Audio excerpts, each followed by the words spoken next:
Le moteur est revenu de chez Thierry. Il y a quand même un sacré boulot pour le remontage. Donc on va déjà essayer de remettre ça en place et de reconnecter tout ce joli bordel. Alors avant de remonter, on va supprimer les trucs qui ne serviront plus. Donc ici le truc de récupération des gaz, ça dégage.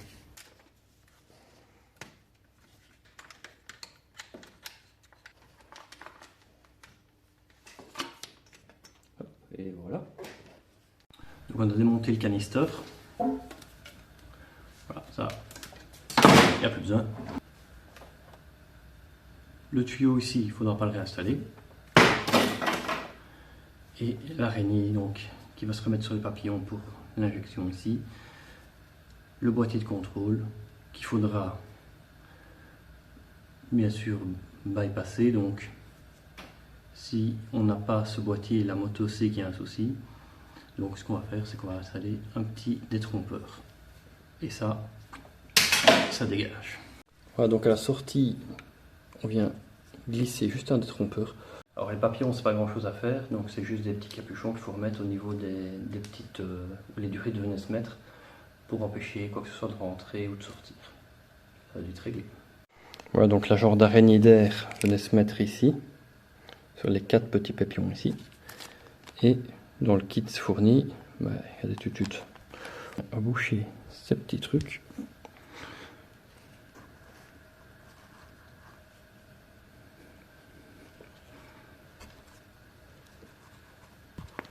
Et voilà qui est réglé. Alors, autre étape, au niveau de la boîte à air, on vient mettre un capuchon ici, couvre-culasse, démonter ce petit système qui vient remettre en fait des gaz d'échappement dans la boîte à air. Donc les uns brûlés.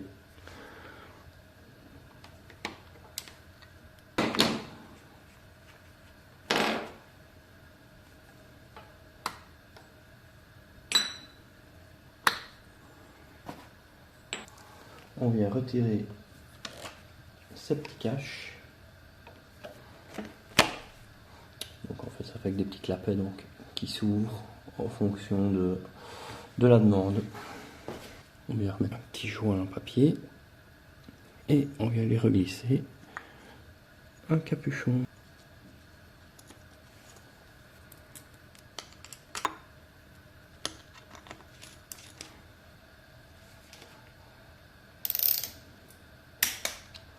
Voilà, 5 newtons, c'est pas grand chose.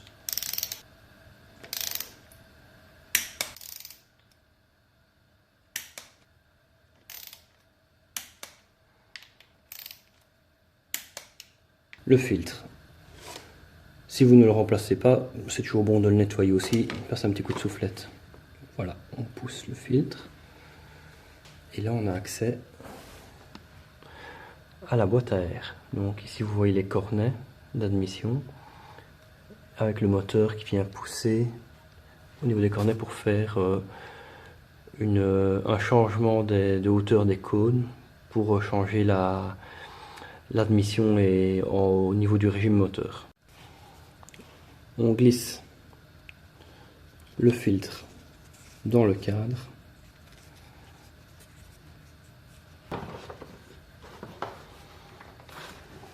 Alors chez BMC, il y a 2 types de filtres. Il y a soit le filtre, je vais dire track D, ou alors il y a encore le filtre à air Racing, qui laisse encore passer plus d'air, mais qui doit être nettoyé plus fréquemment.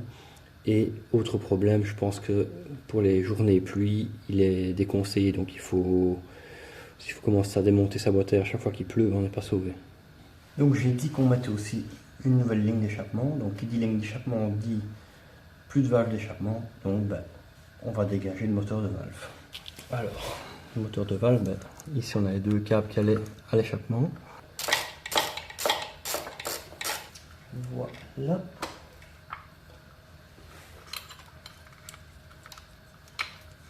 Et voilà, donc ici on a le moteur de valve,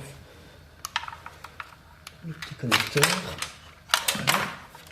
Et on vient lui mettre un petit détrompeur, voilà.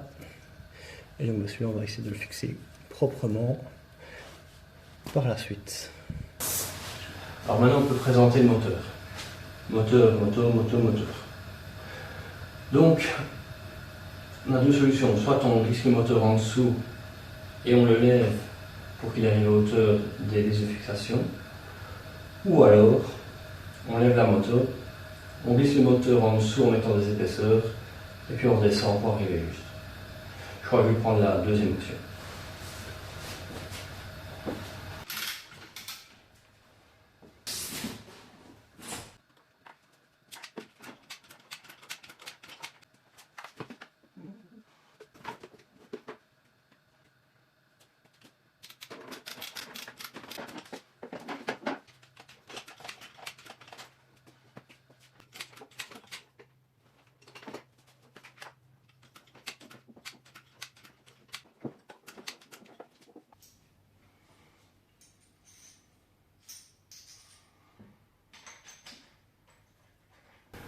Ben voilà, on a déjà deux vis de mise.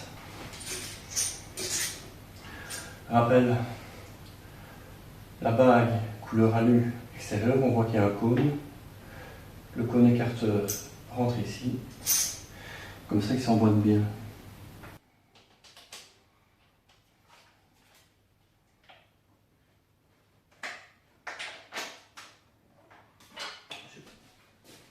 Alors bien penser à reconnecter la sortie de boîte. Il y a une petite fiche à emboîter, on peut la reconnecter déjà. Pensez à passer votre chaîne sur l'axe de sortie de boîte, comme ça c'est plus facile aussi pour la suite. Donc maintenant le moteur est bien serré. Je peux enlever ça. J'ai passé ma lambda, j'ai passé le tuyau ici. Et ici on a la fiche qui vient se remettre au niveau du papillon. Côté droit, on peut déjà la réinsérer aussi, je suppose. L'autre lambda ici. Et ici, le capteur de cliquetis. Il vient se mettre là, près de l'échappement. Et là, la lambda, on verra après. Alors on a plus ou moins le même type de câblage à gauche. Il y a un petit peu plus de fil, donc on a ici encore des capteurs en tout genre. Il faut essayer de passer le câble, il y a des attaches châssis. La sonde lambda numéro 2. Ici, on a de nouveau un capteur de cliquetis. On va déjà le brancher. Voilà. Donc maintenant, on peut essayer de guider le câble de régulateur, donc ce gros bazar là, qui vient directement de l'alternateur.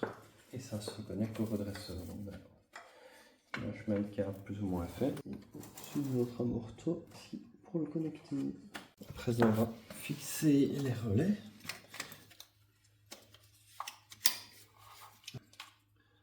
Un petit capteur à placer, c'est celui-là.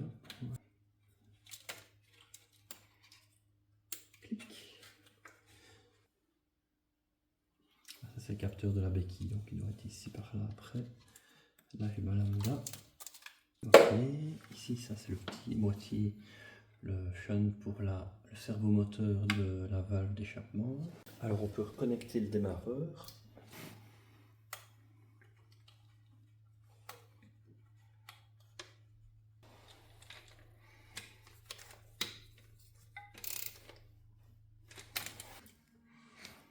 Donc ici, le papillon est connecté à droite, mais pas encore à gauche.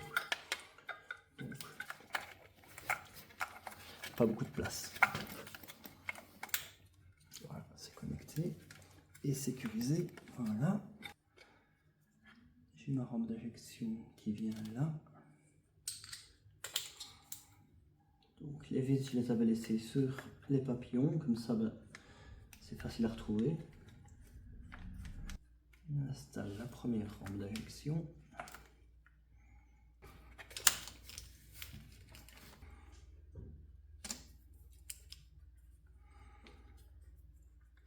Donc ici on avait la rampe d'injection, on a le faisceau général, blablabla, blablabla.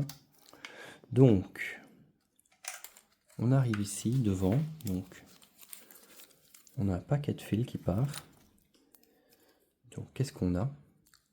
Alors, soit des connecteurs avec 3 fils, et on peut les différencier par la référence, donc 0,1405 ou 0,1505. Donc les 15, qui ont d'ailleurs des fils plus gros, vous pouvez le remarquer comme ça va aux bobines d'allumage. Donc, ils viennent se mettre ici. Je les ai là dans une boîte. Mais ça, on verra plus tard, vu que je ne les réinstalle pas tout de suite. On a 4 câbles qui vont pour l'allumage.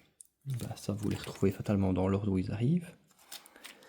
Et celle avec les fils plus fins, les 0,14, qui viennent ici, au niveau du shift cam. Alors, j'en ai encore un 7e ici, celui qui a une petite cosse. Donc lui, il faut le glisser là en dessous, des régulateurs. Et donc lui, il arrive à ce niveau-ci, sur le moteur. Et ça, c'est le capteur de cam. Donc lui, il veut avoir la position de l'arbre à cam en fait. Et comme ça, il sait dire ce qu'il doit faire avec le shift cam, en gros. Mais le capteur de cam, il y en a un ici également au-dessus. Donc celui-là, elle rentre et elle se verrouille. Le dernier fil qui pendouille, c'est ce qui va se mettre dans la boîte à air. Ici à l'arrière, près de l'amortisseur, ici.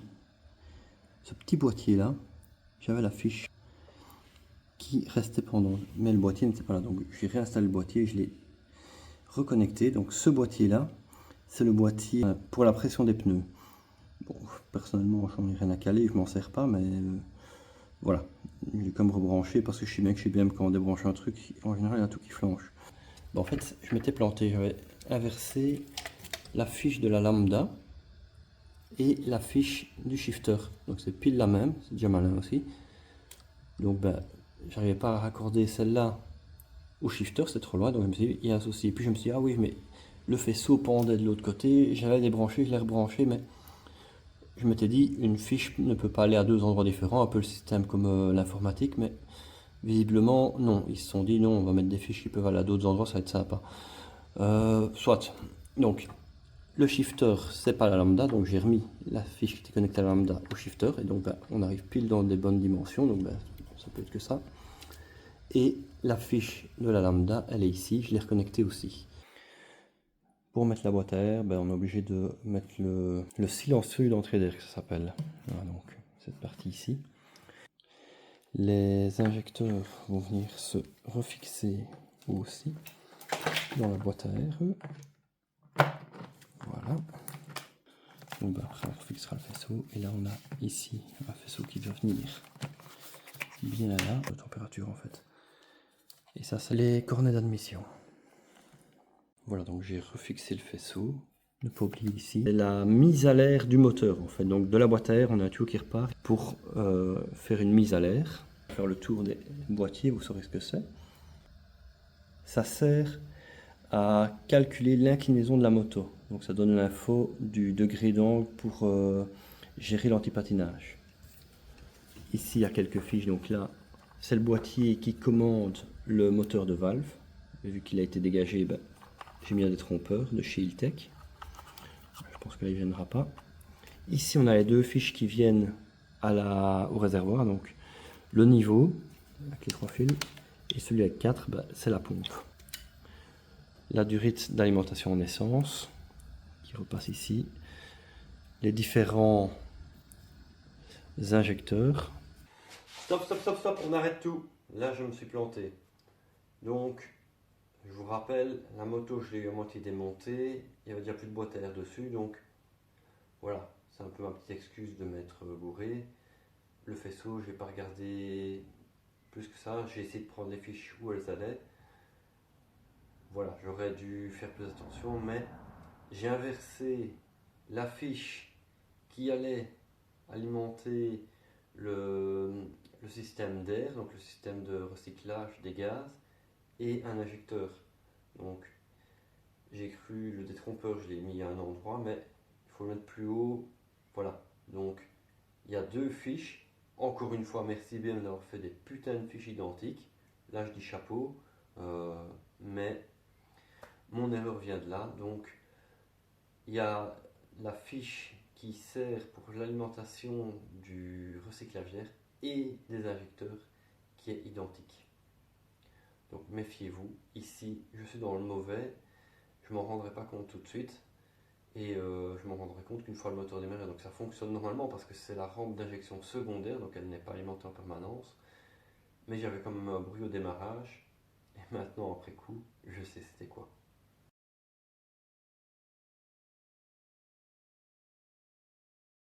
Le moteur de dépression qui vient fermer et ouvrir la mise à l'air de l'échappement pour recycler l'air. Donc bah ça, dégagé.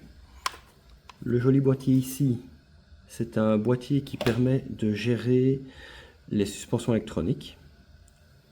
Une fiche avec un capuchon scellé, donc je ne sais pas à quoi il sert, mais je vais découvrir ça plus tard. Et alors on avait une fiche ici à l'avant qui vient se reconnecter au boîtier de contrôle central. On va commencer par remettre les radiateurs ensemble.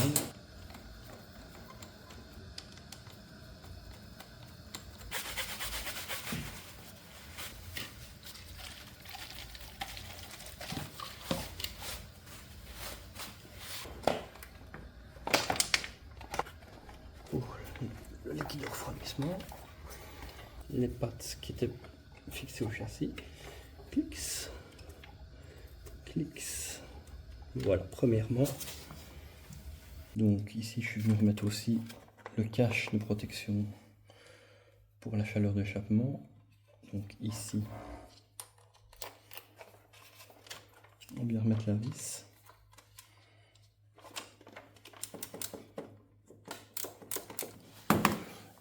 Un côté et puis l'autre.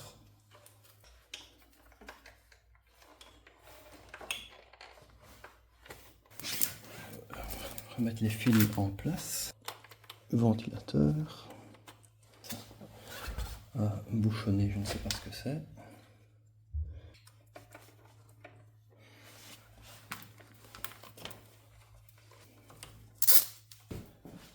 Et à présent, on peut passer l'embrayage dans le radiateur. Donc, il y a un trou. Je vais passer les écrous en biais parce que maintenant, ils sont montés sur la puissance de matin. Relâcher le levier d'embrayage, donc desserrer à mort le réglage. À lui, ce petit câble ici, il y a directement se clipser dedans.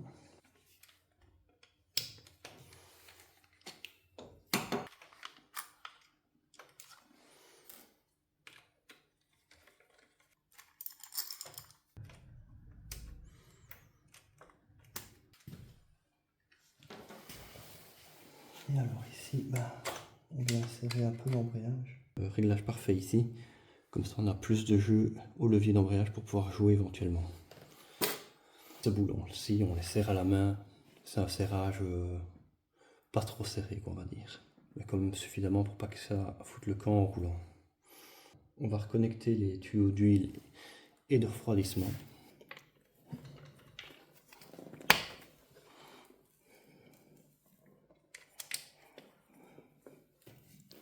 À 8 Newton.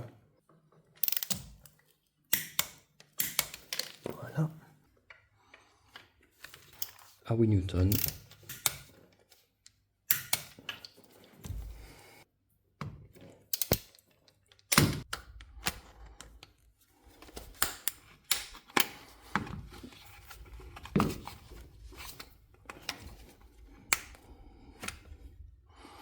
Voilà. Ici on vient se mettre un petit repère pour essayer de voir si ça bouge. La durée de retour moteur.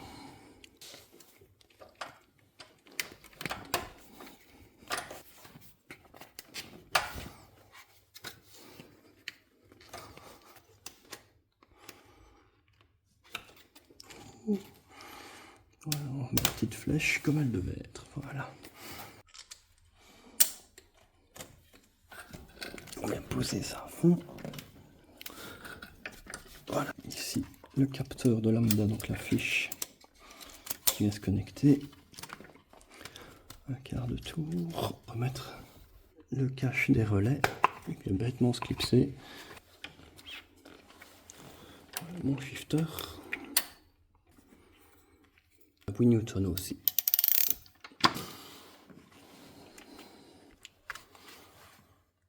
Alors à présent, on va remplir le moteur d'huile. Donc, en principe 4 litres. après 4 litres, le niveau est assez haut. Maintenant, il diminuera une fois qu'on aura démarré le moteur. C'est parti pour le liquide refroidissement. Donc, le vase d'expansion, donc là, le vase d'expansion vient fixer.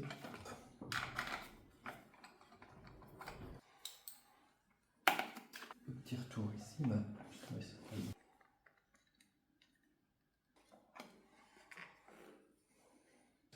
ici on ouvre, hop, on enlève le capuchon, on va remplir le radiateur. En principe, presque 3 litres. On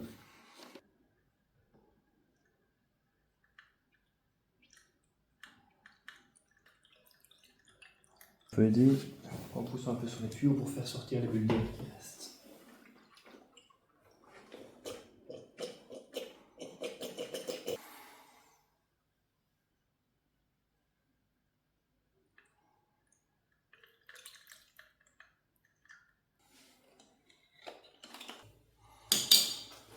Et on vient en remettre dans le vase d'expansion.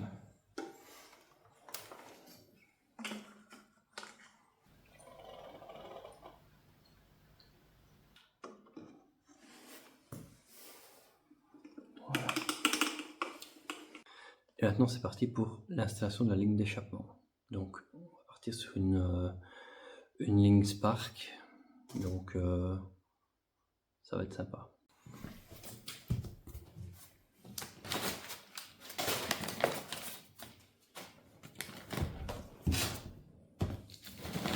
Voilà, quand tout est installé, on vient préparer le truc. Donc ça viendra contre l'échappement, enfin contre la sortie du cylindre. La petite patte ici, ça vient se boulonner. Et alors, l'échappement est tenu avec des petits ressorts. Donc,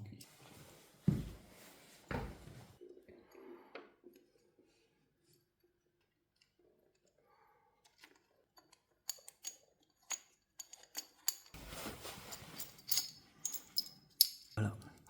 Et ça, on vient les resserrer. Donc, comme au couple constructeur, c'est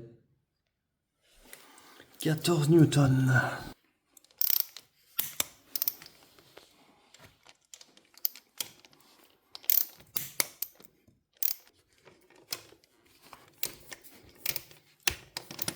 Ensuite, place à l'assemblage. Donc, on a des plus gros tubes pour l'arrière et fatalement ce qui vient du collecteur. Donc, on a à chaque fois par deux et c'est facile. Il y a les petits trucs qui ne sont boîtés. Bon, ici ça n'ira pas. On voit bien que ça passe pas, donc il faut prendre.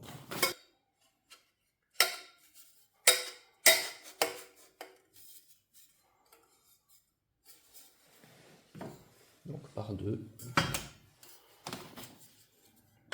Ça fait des bypass d'équilibrage. Donc il y a une mâle et une femelle. Et donc les deux ensemble viennent équilibrer les évacuations de gaz.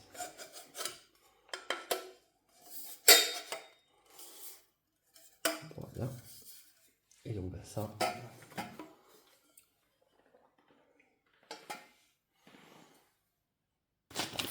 celle-là vient de se mettre là. Et ainsi de suite. Prêtez attention quand même au niveau des deux sorties, donc enfin des deux doubles sorties. Ça va par deux, une à gauche, une à droite.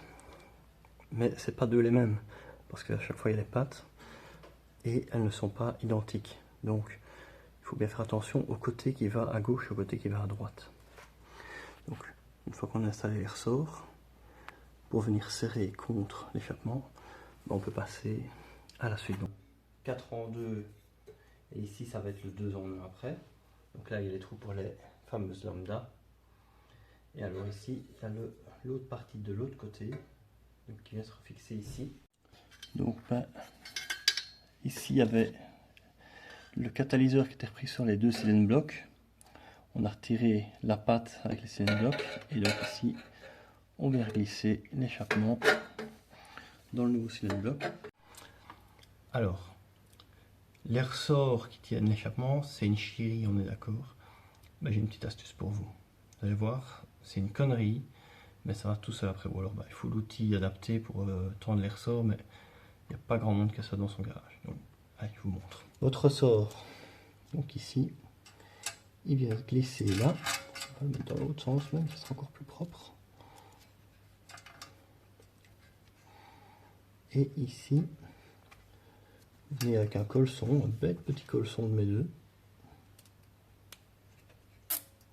Vous le glissez dans le crochet et vous allez pouvoir le tendre. Voilà. Et alors le colson, voilà. On vient ici. Vous le recoupez, retirer la partie et peut même servir plusieurs fois parce qu'on le reprend et on repart. Donc ici il y avait deux ressorts à mettre, donc là je vais mettre le deuxième.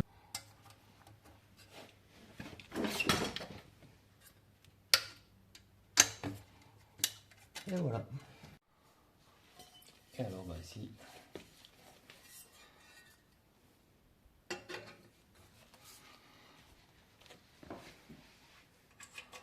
toujours les petits ressorts.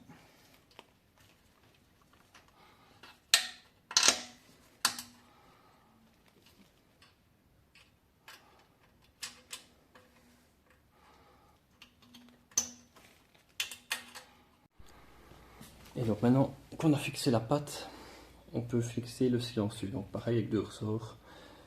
Alors c'est un silencieux Spark. Le nouveau modèle, je trouve le dessin vachement mieux. Et ça c'est une cartouche super longue là. Enfin, c'est une grande cartouche qui fait vachement moins de bruit. Donc peut-être qu'elle fera même moins de bruit que d'origine la moto à la fin. Le silencieux ici au niveau de la patte. Alors de chaque côté j'ai replacé aussi les sondes lambda, donc avant catalyseur, après catalyseur qui a plu. Et donc normalement bah, la moto fera le reste. En grosse partie c'est remonté, qu'est-ce qu'on va faire? Eh bien, on va faire la phase qui s'appelle le gavage. Donc ça consiste en quoi? Donc on a notre moteur qui a été tout remonté mais qui n'a pas eu son huile. Donc qu'est-ce qu'on va faire? Les bougies n'ont pas été placées. Je vais faire tourner le démarreur. Comme ça, la pompe à huile va être entraînée, va balancer de l'huile dans le moteur et comme ça, tout va être lubrifié. Le moteur va être noyé, donc fatalement, je vais injecter de l'essence qui n'a jamais explosé, donc ben, ça n'ira pas. Donc ben, il faudra le laisser reposer un petit peu et puis après, on pourra réinstaller les bougies et essayer de faire un démarrage comme il faut. Allez, c'est parti. Donc j'ai réinstallé le réservoir, connecté les deux fiches, donc la jauge d'essence et la pompe, l'alimentation, ainsi que le raccord rapide d'essence qui vient alimenter la rampe d'injection. Donc c'est parti pour le démarrage. J'ai reconnecté également la batterie en laissant le chargeur dessus parce que bah, faire plusieurs démarrages comme ça à vide, ça bouffe comme la batterie. Donc bah, comme ça le chargeur est dessus, il vient faire un petit appui. On est au neutre. Et c'est parti.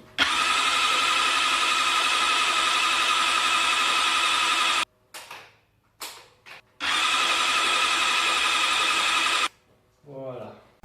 Alors preuve que la pompe à huile fonctionne bien, ben, on a le niveau d'huile qui a baissé. Donc l'huile a été se mettre un peu partout dans le moteur. Donc, on a déjà perdu un petit peu d'huile. On est presque aux mines, donc on va remettre un poil d'huile. Donc voilà, on a remis 300 ml. Plus ou moins 4,3 litres donc dans le moteur. Et bah, je pense qu'on est pas mal. Il n'y a pas besoin d'arriver jusqu'au-dessus au max. Entre les deux, c'est parfait. Donc bah, maintenant, on va procéder à la suite. Donc c'est-à-dire, on va réenlever la boîte à air pour avoir accès au puits des bougies, mettre les bobines, les reconnecter, et puis on pourra tout remettre en place et refaire un démarrage.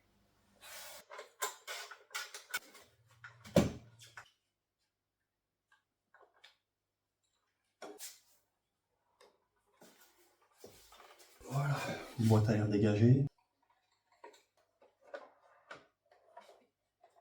Et nous voici face au puits des bougies. Ici on vient réinstaller nos fameuses bougies. Donc pour la K67, c'est des bougies iridium, à différence de la K46, donc celle avant 2018. Il n'y a pas grand chose qui change à part que c'est le double du prix. Voilà, en gros. Donc on vient glisser les bougies dans le puits des bougies.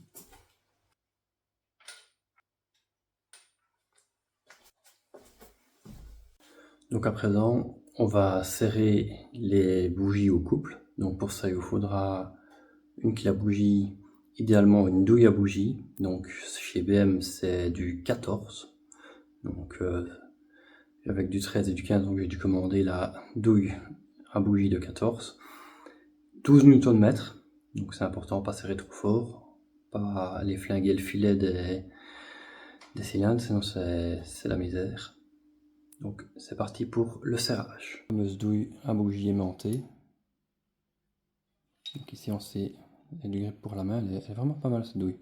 Je vais prendre un réducteur parce que je n'avais pas le bon.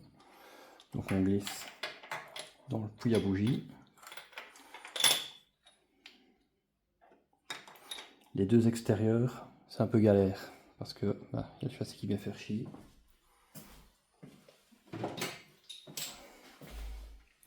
Donc si vous avez cette douille là qui pivote, c'est le top.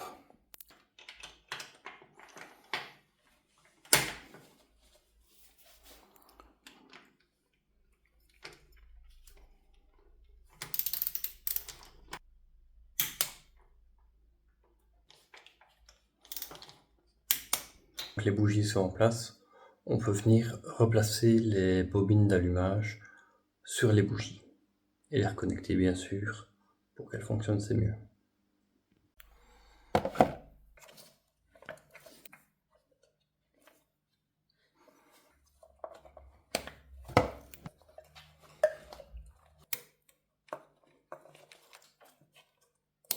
D'abord on a le clips principal et puis le verrouillage. Voilà. Et alors si on veut respecter la procédure BM jusqu'au bout, on peut venir sécuriser. Et donc maintenant c'est parti pour le remontage. Donc on va remonter la boîte à air, rampe d'injection, etc. Le canal d'entrée d'air arrière, donc il y a l'avant, c'est le premier qui vient depuis la face avant de la moto. Puis on a l'entrée d'air arrière. Ici elle est équipée d'un petit moteur électrique qui permet d'ouvrir les volets qui sont là devant. Donc ça vient ouvrir grand la bouche pour aspirer un max d'air. Ça se glisse simplement. On viendra fixer ici les deux petites vis les plus courtes, c'est normalement des M6 par 16. Ils viennent se fixer dans le châssis. Et alors ici, ça sera pour après, ça sera les vis de la boîte à air qui viennent servir d'appui en même temps. Donc double fixation. Voilà, fixé. Maintenant on peut venir placer la boîte à air. Boîte à air. La mise à l'air du moteur. Donc on va glisser ça ici sous l'injection. Ça après.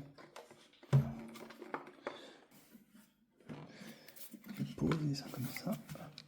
Voilà. On est connecté, on peut venir le resserrer. Les vis les plus longues viennent au-dessus, vu qu'elles se prennent en même temps avec le canal d'air, donc c'est logique. Les vis les plus courtes viennent se mettre en dessous. La rampe d'injection secondaire, celle-ci elle vient rentrer dans la boîte à air directement. On rentre 4 injecteurs.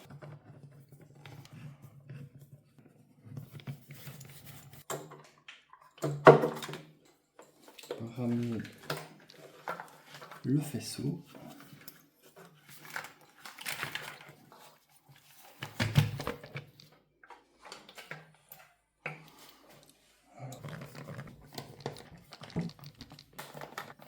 À présent, on peut reconnecter chaque injecteur.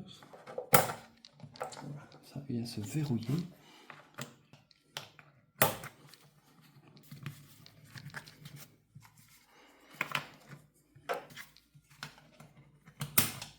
on va venir rebrancher, pour ne pas avoir un code d'erreur évidemment, le système de recyclage. On s'en fout, mais il est rebranché. Ici, on vient rebrancher aussi le capteur d'entrée d'air. Et ici, on vient rebrancher admission variable.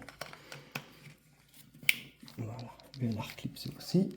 Ça, c'est un boîtier aveugle, donc voilà. Je sais pas à quoi il sert, mais on s'en fout. Et alors, on peut venir repositionner comme on peut le calculateur. Le faisceau passe ici. On vient rebrancher le CDI. Voilà. Bien sûr fixé ici. Encore un petit peu. Il y a une vis au niveau de votre châssis.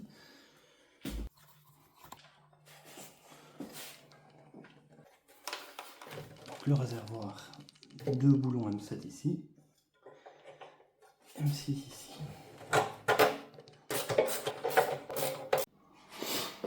Voilà. En principe tout est bon, donc le test ultime.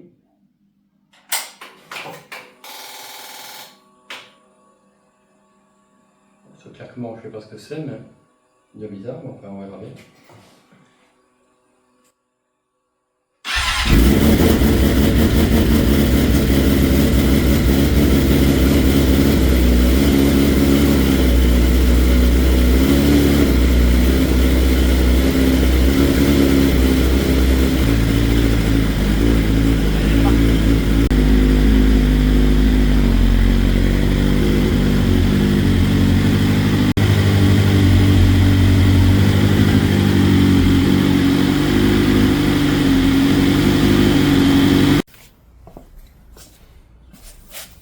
Deuxième jour, donc on va la laisser reposer une journée complète. Donc à présent, on va la redémarrer un coup, la faire chauffer un tout petit peu plus.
Voilà, donc elle est montée au-dessus des 102 degrés pour déclencher le ventilo. Elle est même montée à 103, 104.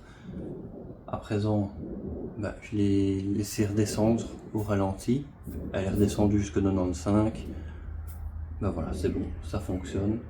Donc, on laisse refroidir. On va surveiller les niveaux du liquide de refroidissement et d'huile moteur. Donc ici, on est toujours entre le min et le max. Donc, pas besoin d'être trop haut, pas besoin d'être trop bas. Voilà. Trop d'huile, c'est pas bon non plus. À présent, qu'est-ce qu'on va faire? On va laisser refroidir encore une nuit et surveiller qu'il n'y a aucune fuite, parce que vu que les matières sont dilatées, voilà, ça peut jouer. On va essayer de passer un petit chiffon, un Domex ou quoi, pour voir s'il n'y a pas un sointement. C'est une fuite d'huile vraiment légère, mais voilà, ça peut arriver. Et puis on est bon, je crois. On va pouvoir faire un rodage. Donc prendre une journée circuit, vu qu'elle n'est pas immatriculée, en débutant, et la jouer coolos. Et elle est repartie.